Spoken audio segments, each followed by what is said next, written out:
Hola a todos, bienvenidos al primer episodio del podcast de Habla Petra. Mi nombre es justamente Petra y estoy muy contenta de inaugurar otra plataforma en la cual compartirles mi pasión por la literatura y el ser humano. En caso de que no me conozcan, les comento que para mí la literatura es una forma de conocer y conocerme, aunque por lo general lo que se acumulan son las preguntas y no necesariamente las respuestas. El formato del podcast es el siguiente. Voy a elegir un cuento, les voy a comentar un poco sobre el escritor, hablando de su vida y su obra. Después voy a leer el cuento y finalmente voy a compartir con ustedes no solo mi interpretación, sino también reflexiones que surgen a partir de esa lectura. Hoy vamos a estar leyendo un cuento de Cortázar que por supuesto espero les resulte interesante.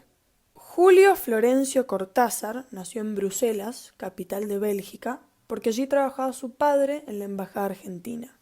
Siendo justamente hijo de argentinos, vuelve a nuestro país cuando cumple 4 años. Se instala en Banfield, en Buenos Aires, con su familia, exceptuando a su padre, que los abandonaría a los 6 años y con el cual perdería contacto desde aquel entonces. Se dice que de muy chico era fanático de la lectura, admirando a Julio Verne, a Edgar Allan Poe, y que a los 10 años, más o menos, ya había escrito una novela. Tras cursar sus estudios primarios y secundarios, comienza a estudiar filosofía, pero al terminar el primer año comprende que debe ayudar económicamente a su madre, por lo cual empieza a ejercer como maestro. Algo que me pareció simpático es que impartió cursos de literatura francesa en la Universidad de Cuyo, en la ciudad de Mendoza, que es de donde soy yo. En 1951, por discrepancias con el gobierno de Juan Domingo Perón, va a mudarse a París, que es en donde viviría por el resto de su vida. Tuvo 3 parejas y contrajo matrimonio con 2 de ellas. En cuanto a su obra literaria, se lo considera pieza clave del boom latinoamericano, que fue básicamente un movimiento presidido junto a Cortázar por García Márquez, Vargas Llosa y Carlos Fuentes. Lo que hicieron fue despertar un interés por la literatura latinoamericana, distribuyéndose las obras de estos y otros escritores en Europa por primera vez. Algo que siempre me llamó la atención de Cortázar es lo raro que hablaba en español. Miren. A veces grabo en mi casa para oír cómo suena lo que escribo. Me doy cuenta de que mi pronunciación del español consternaría a cualquier foniatra. Nunca me olvidaré que cuando vine a París en el año 51, me ganaba la vida como speaker de las actualités françaises, hasta que un día llegó en español se entiende, hasta que un día llegó una carta del concesionario de México, diciendo que si no dejaban inmediatamente en la calle a ese speaker, ellos se borraban de las actualidades. Resulta ser que tenía un problema fonoaudiológico que se llama rotacismo, que le impedía pronunciar la R, afianzado además por el hecho de haber vivido sus primeros 4 años afuera. Me pareció un dato curioso que valía la pena ser compartido con ustedes. Hoy vamos a leer un micro relato de él, Acefalía, publicado en 1962 dentro del célebre libro Historias de Cronopios y de Famas. Este libro se divide en 4 partes, cada una teniendo un estilo y temática propia. Y la historia de hoy corresponde a la tercera parte, material plástico, sección sumamente minimalista en el cual lo escrito busca imitar la oralidad.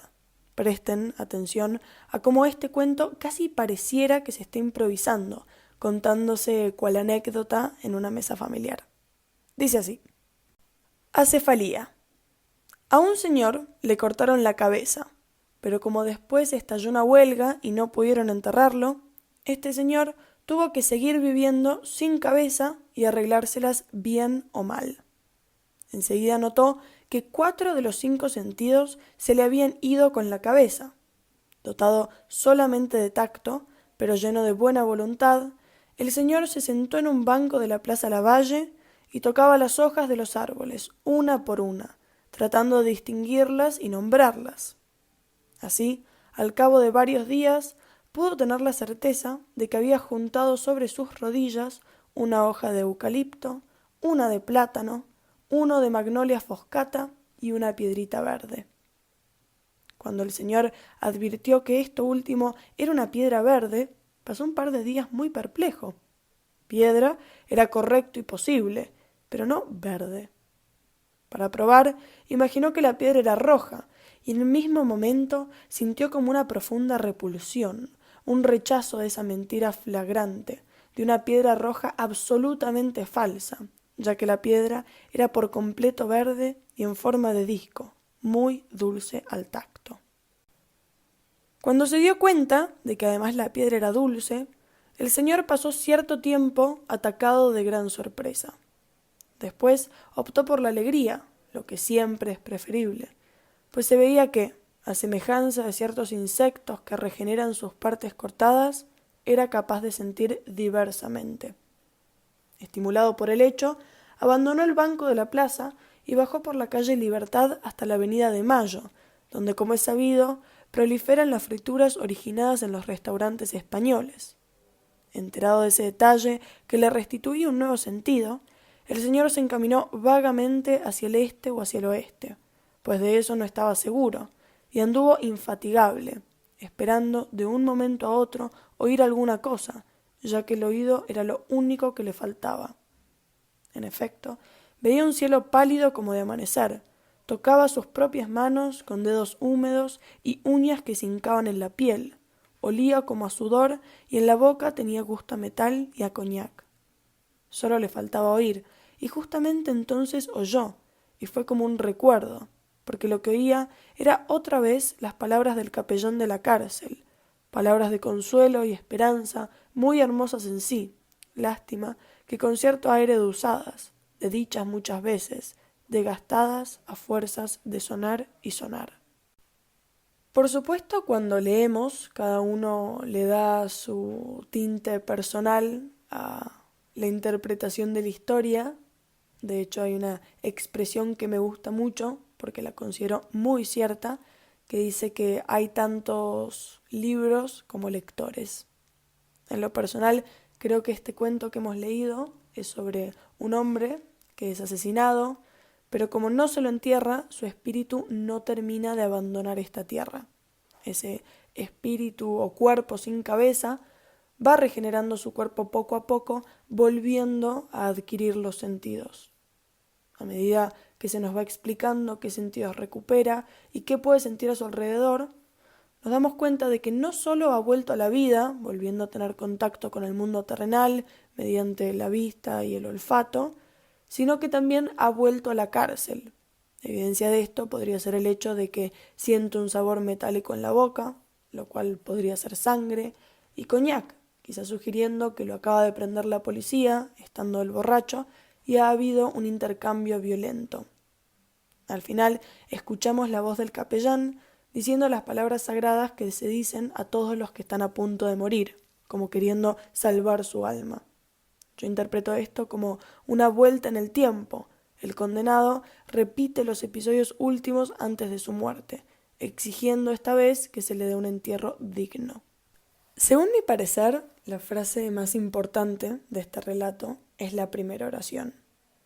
A un señor le cortaron la cabeza, pero como después estalló una huelga y no pudieron enterrarlo, este señor tuvo que seguir viviendo sin cabeza y arreglárselas bien o mal.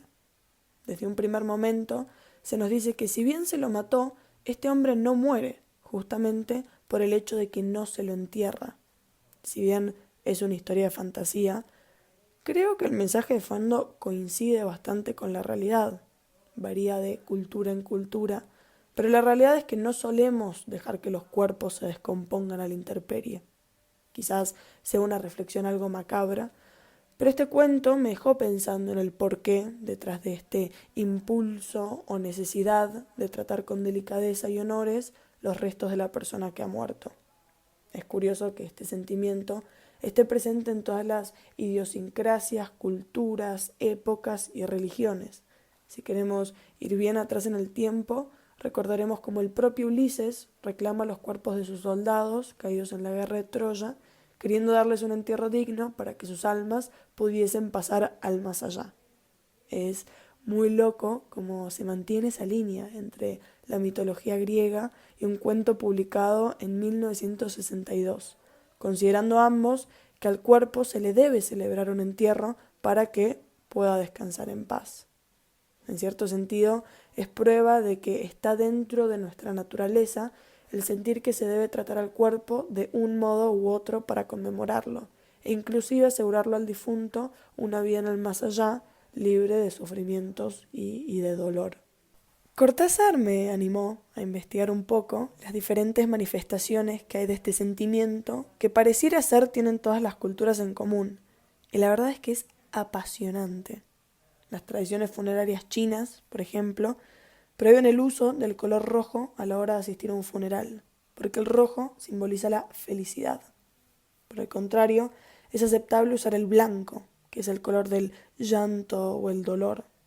En las culturas occidentales, lo correcto es usar negro, y recuerdo leer libros más antiguos en los cuales había diálogos donde se comentaba cuánto guardaban el luto los familiares del fallecido.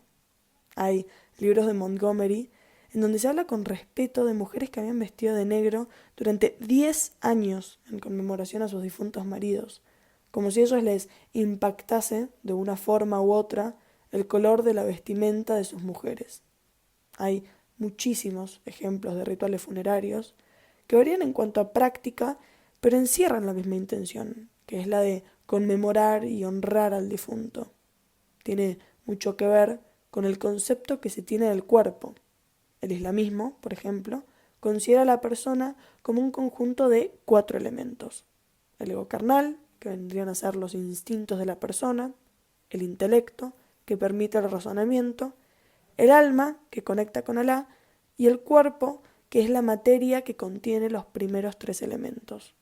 De este modo, si se pierde un elemento, se pierde también la integridad del conjunto. Es por eso que se prohíbe la manipulación del cadáver, siendo que aún después de la muerte éste preserva su dignidad. Algo similar pasa en el cristianismo, que apunta a un entierro digno. Justamente se recomienda enterrar al cadáver porque es el método menos invasivo para tratar al cuerpo. Se desalienta la cremación, si bien no se la prohíbe, sosteniendo de todos modos que si se llega a recurrir a este método, las cenizas deben ser preservadas en un lugar sagrado, en vez de esparcidas en cualquier lado. Es así como los creyentes suelen ser enterrados o colocados en cementerios, considerados lugares en donde el alma puede descansar en paz. Estos cuidados se tienen porque se considera el cuerpo como algo sagrado, creado por Dios, que tiene su dignidad y debe ser tratado con respeto. Queda preguntarnos, creo yo, el para quién detrás de estas prácticas. Por supuesto, no he experimentado la muerte, ni puedo decir con confianza plena qué es lo que hay más allá, pero sí tengo una leve sospecha de que si me muero, el color que elijan los asistentes a mi funeral me va a ser irrelevante. Por el otro lado, si soy yo la que va a un funeral, sí me interesa vestir adecuadamente, asistir a una misa, como una forma de prestar mis respetos hacia aquel que se ha ido.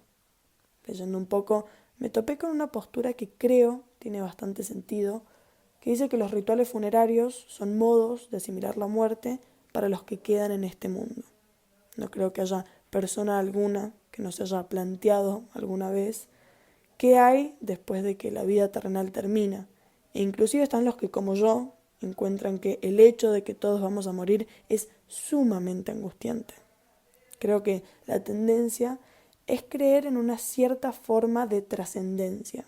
Obviamente están los que consideran que una vez que la vida se termina, ya está, ese es el fin, pero haciendo un estudio muy superficial de distintas culturas, noto un patrón que apunta hacia algo más, sea un renacer, una existencia eterna sin el cuerpo, para algunos con conciencia y para otros existiendo sin el yo. En general, la humanidad sí cree en una continuidad del alma, y los ritos funerarios no son otra cosa que una forma de conmemorar esa nueva etapa, en muchas ocasiones considerada inclusive más importante o más plena que la existencia en el mundo terrenal. Yo creo que, en cierto sentido, y aunque suene contradictorio, Los funerales apuntan más hacia el concepto de la vida que al de la muerte. Son un consuelo, una ayuda para asimilar este proceso tan misterioso para el hombre y son una prueba de que los símbolos, a fin de cuentas, importan muchísimo.